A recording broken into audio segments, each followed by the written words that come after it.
यह बात तब की है जब मैं बड़ा हो रहा था। मेरी दादी उसी बिल्डिंग में रहती थी जहां मैं और मेरा परिवार रहता था। वो हमारे घर के ऊपर वाली मंजिल में रहती थी। ये एक पुरानी बिल्डिंग थी जिसमें कुल 12 अपार्टमेंट थे। वे मकान नंबर खास 164 में रहती थीं और हम 28 में रहते थे। मेरे जन्म होने के पहले से ही दादी माँ अकेली रहती थीं। उनके सोने वाले कमरे की तरफ जाने वाले हॉलवे में एक अलमारी कोठरी थी जिसमें हर महीने एक अजीब सी घटना होती थी। महीने में एक बार मेरी दादी मेरी माँ को ऊपर बुलाकर उनकी अलमारी को चेक करने के लिए कहती थी। उन्होंने बताया था कि पिछली रात को उनकी अलमारी में से बहुत ज्यादा शोर आ रहा था। एक बार मेरी माँ काम कर रही थी तो उन्होंने मुझे उनकी जगह पर दादी की मदद करने के लिए भेजा। मुझे नहीं पता था कि यह मेरे जीवन को परेशान करने और मेरे जीवन को अस्त व्यस्त करने वाले अनुभवों की एक शुरुआत होगी। जैसे ही मैंने दादी के कमरे में प्रवेश किया और मैं अलमारी की ओर बढ़ा तो मैं वहां का हाल देखकर दंग रह गया। ऐसा लग रहा था कि मानो किसी ने पूरी अलमारी को अस्त व्यस्त कर दिया हो। उनके सारे कपड़े बक्से खुले हुए और सामान अलमारी से नीचे बिखरे पड़े थे। ऐसा लग रहा था कि मानो दादी के कमरे में कोई तूफान आया हो जो पूरी बिल्डिंग को छोड़कर केवल उनके ही कमरे में आया हो। मैंने दादी से पूछा कि यह कब से हो रहा है तो उन्होंने बताया कि ऐसा पिछले 20 सालों से हो रहा है। मैंने उस समय इस बात पर ज्यादा ध्यान नहीं दिया और मैं अलमारी को साफ सुथरा करके चला गया।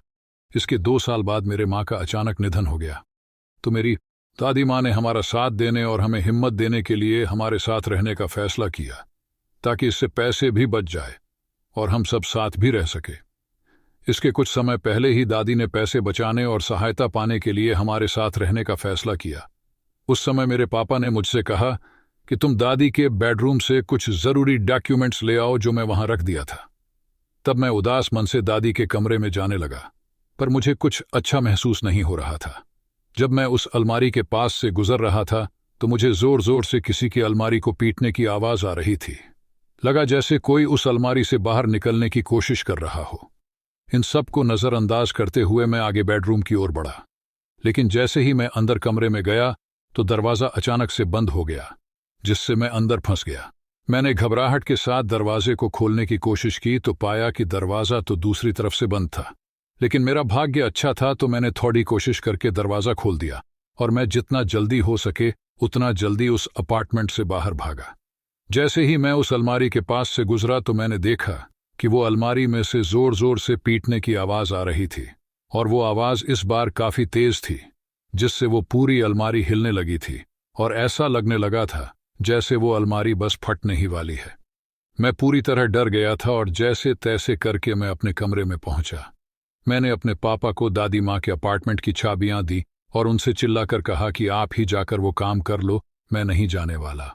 उस अलमारी में आज जो भी हुआ था उससे मैं इतना डर गया था कि अब मैं और वहां जाना क्या, उसके बारे में सोचने से भी डरने लगा था।